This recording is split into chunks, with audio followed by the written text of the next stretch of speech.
Welcome.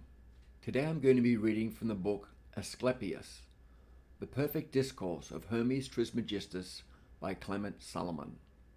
Aesculapius is the founder of medicine and the student of Hermes Mercurius Trismegistus. Introduction.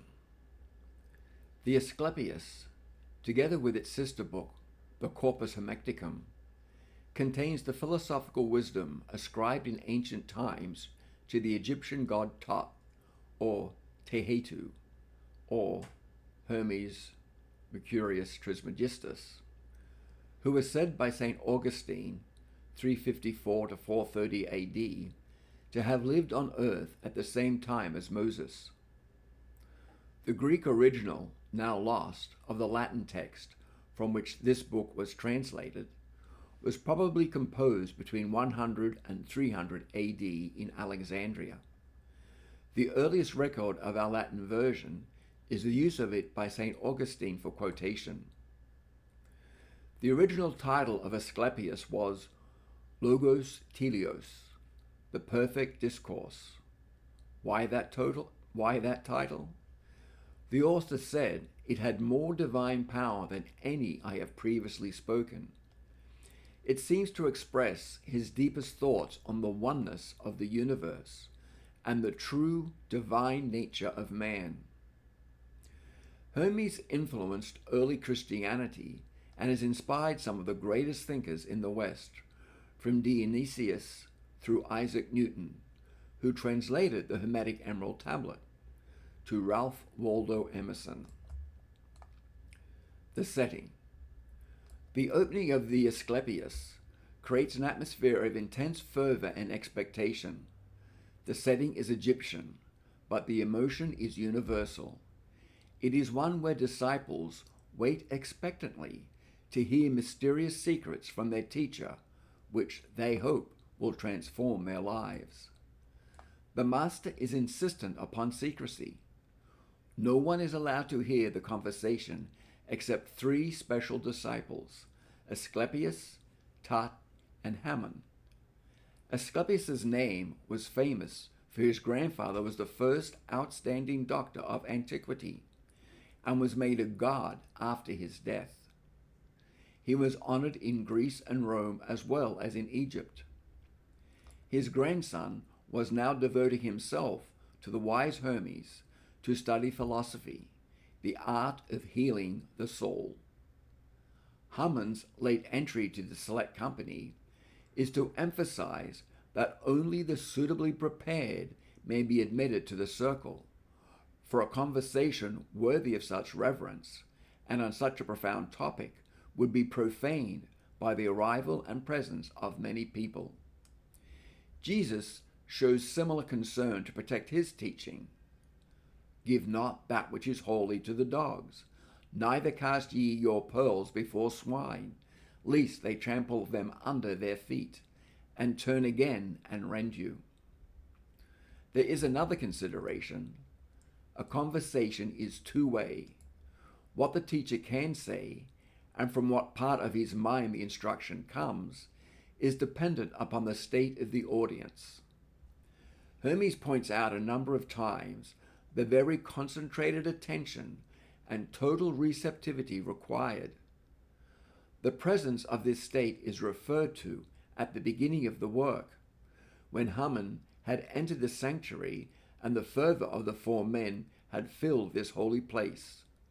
In due silence, the minds and hearts of all hung upon the lips of Hermes, and divine love began to speak. The intimation is that the inner silence and fervor of the four men were necessary for the revelation of divine love. And what is it that divine love reveals? Ultimately, that the apparent multiplicity is in fact a unity. The elements, then, by which the whole world has been formed are four: fire, water, earth, air. But Hermes also states, the world is one, the soul is one, God is one. This paradox appears a number of times in different forms throughout the Aesculapius. It cannot be unraveled by the ordinary mind, except in a theoretical and misleading way. The real unraveling takes place only in experience, or perhaps in the realization that there is no mystery to unravel. This experience is not at all like the acquiring of facts from a book or lecture. The knowledge really comes from within, but its effect is to show that in reality there is no within and no without. It is a dramatic instant transformation of the viewpoint from which everything is apprehended and experienced. This reminds me of the teachings of Goenka in the Vipassana. He also talks about real knowledge, 3 different levels of knowledge, and the ultimate level of knowledge is the knowledge that you actually experience. And that's what they're talking about here as well. I find that interesting. So continuing. There are no boundaries. The knowledge of God, says Hermes, is to be attained by a godlike concentration of consciousness. It comes like a rushing river tumbling in flux from above to the depths beneath. Hermetic cosmology. The universe which Hermes presents to us is hierarchical and governed by the law of the supreme or first God. He is linked to corporeal matter by a chain of being, yet he himself is also in every link, and this chain is all ultimately held in love.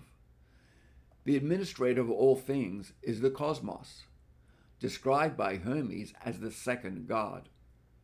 Then comes the celestial gods, followed by the daemons, their attendant spirits. Now, daemons is not to be confused with demons. Daemons basically just means angels. So continuing on. From the gods and daemons, continual influences are born throughout the world. The character and state of every body is determined by these influences. Human beings come next, and then living creatures who have a soul. After these, the vegetable kingdom, beings without a soul. Finally, there is inert matter. The forms of all beings belong to classes, generally referred to as archetypes in the translation. The forms have endless variety, yet each individual is instantly recognizable as belonging to its class. Hermes perhaps suggests that the forms are an example of the many, and that the class or archetype represents the one. The forms, except for those of the gods, are mortal, yet the classes are immortal and therefore in a realm beyond sense. Thus, the fundamental principle of Hermes's cosmology is that the manifest, moving and perishable is governed by the unmanifest, unmoving and imperishable. Ultimately, this is unmoving consciousness. Hermes says of consciousness that in its totality, being similar to divinity, it is itself motionless, yet it is self-moving within its own stillness.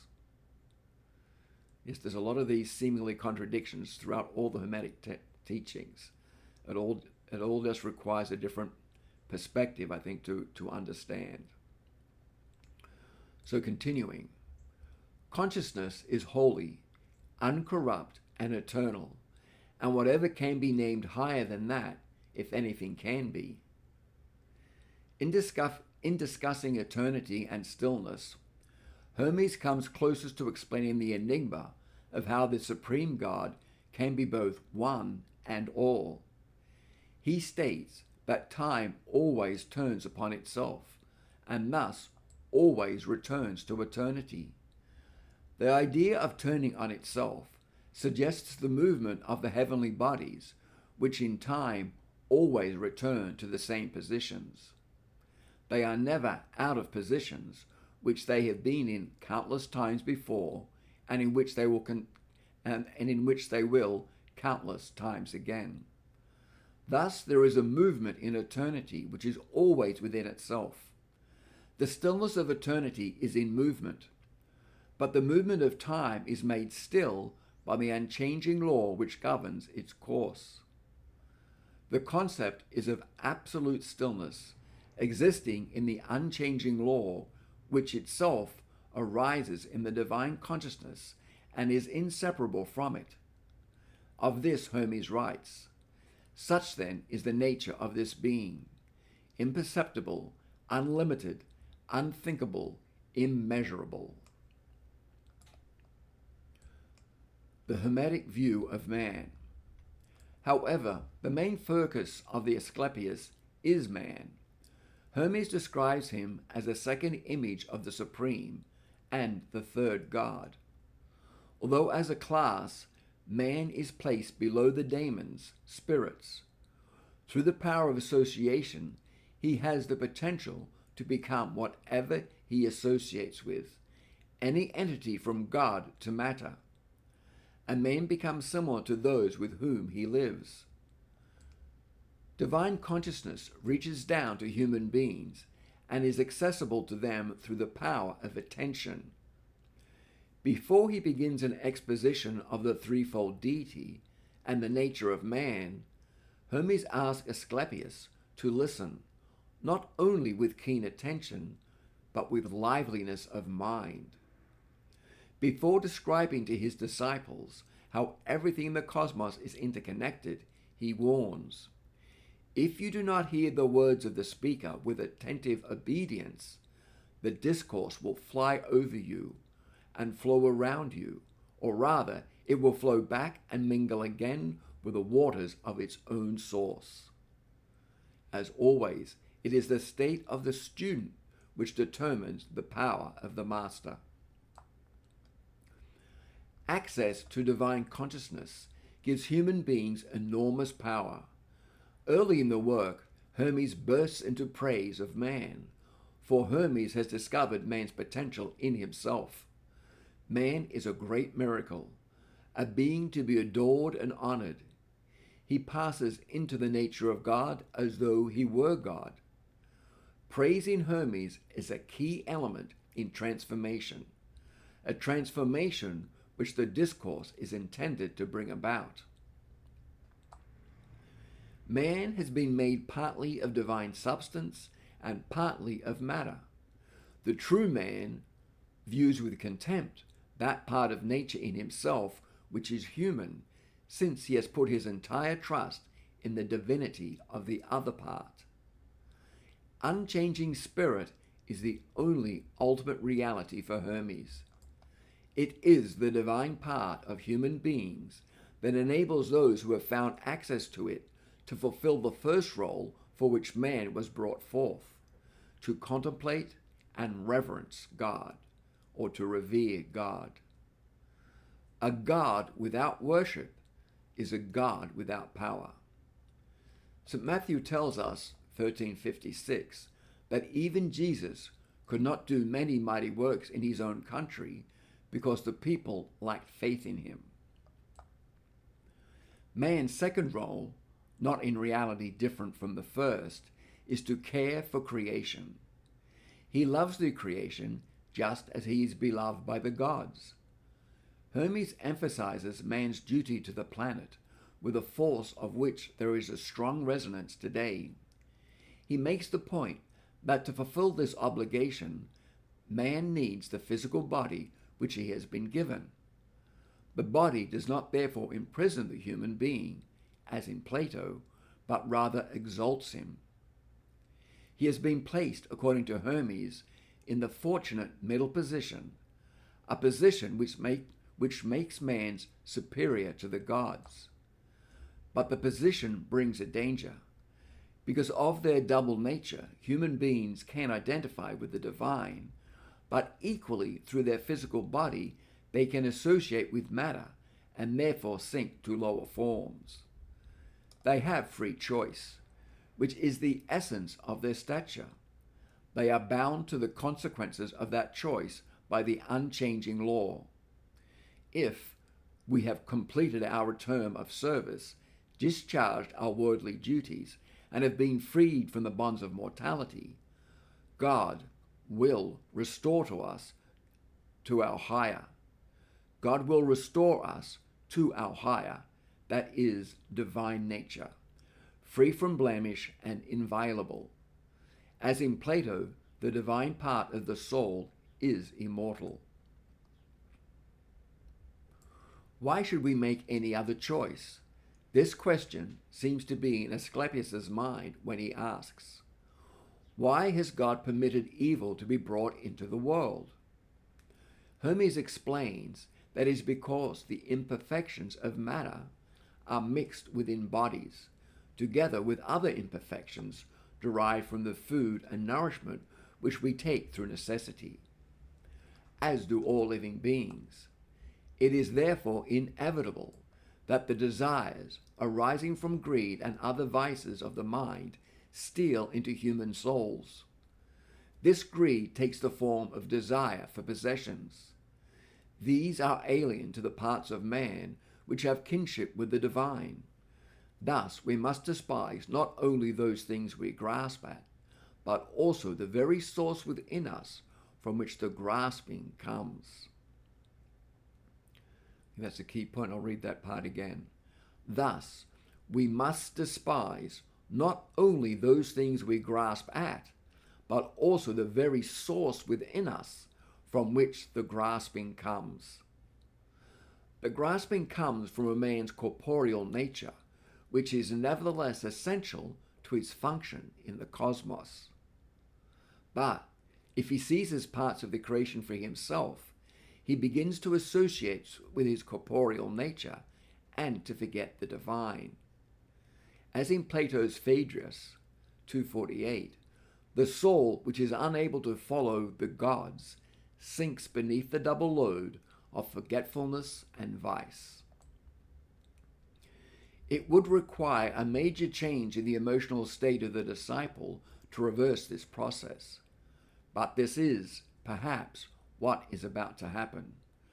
God says Hermes gave us the best defense against the insidious enemy, when he deigned to bestow on the minds of men consciousness, knowledge, and intelligence. By these alone we can avoid the deceits of evil, trickery, and vice.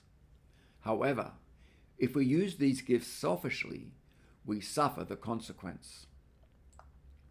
There is a day of judgment, as in Plato, Republic 10, 614. Hermes writes, when the soul has departed from the body, it will come under the power of a most potent spirit, who will examine its merits and judge it. When that spirit has discerned that the soul is pious and just, he permits it to remain in the region which it merits.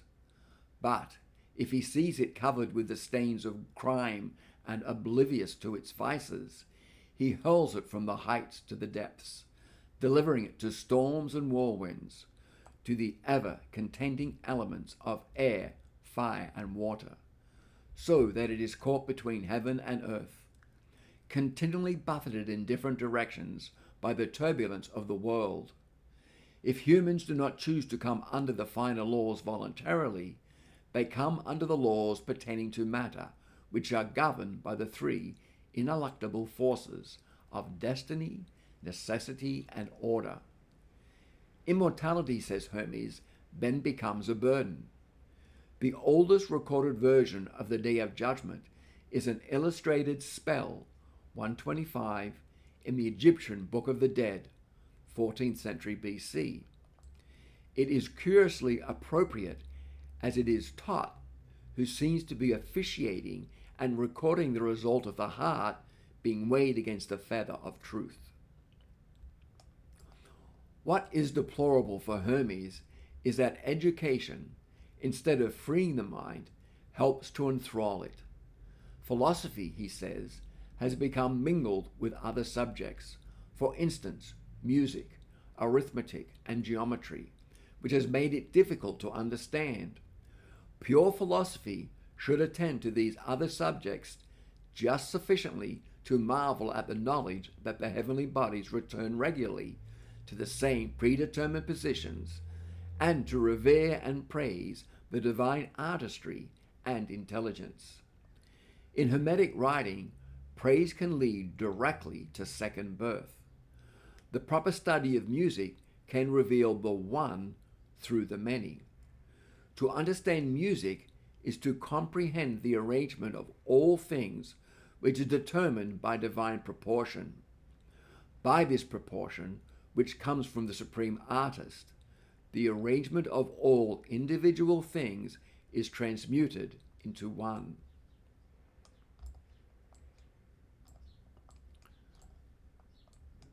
Well, I think I'm going to leave it there for now.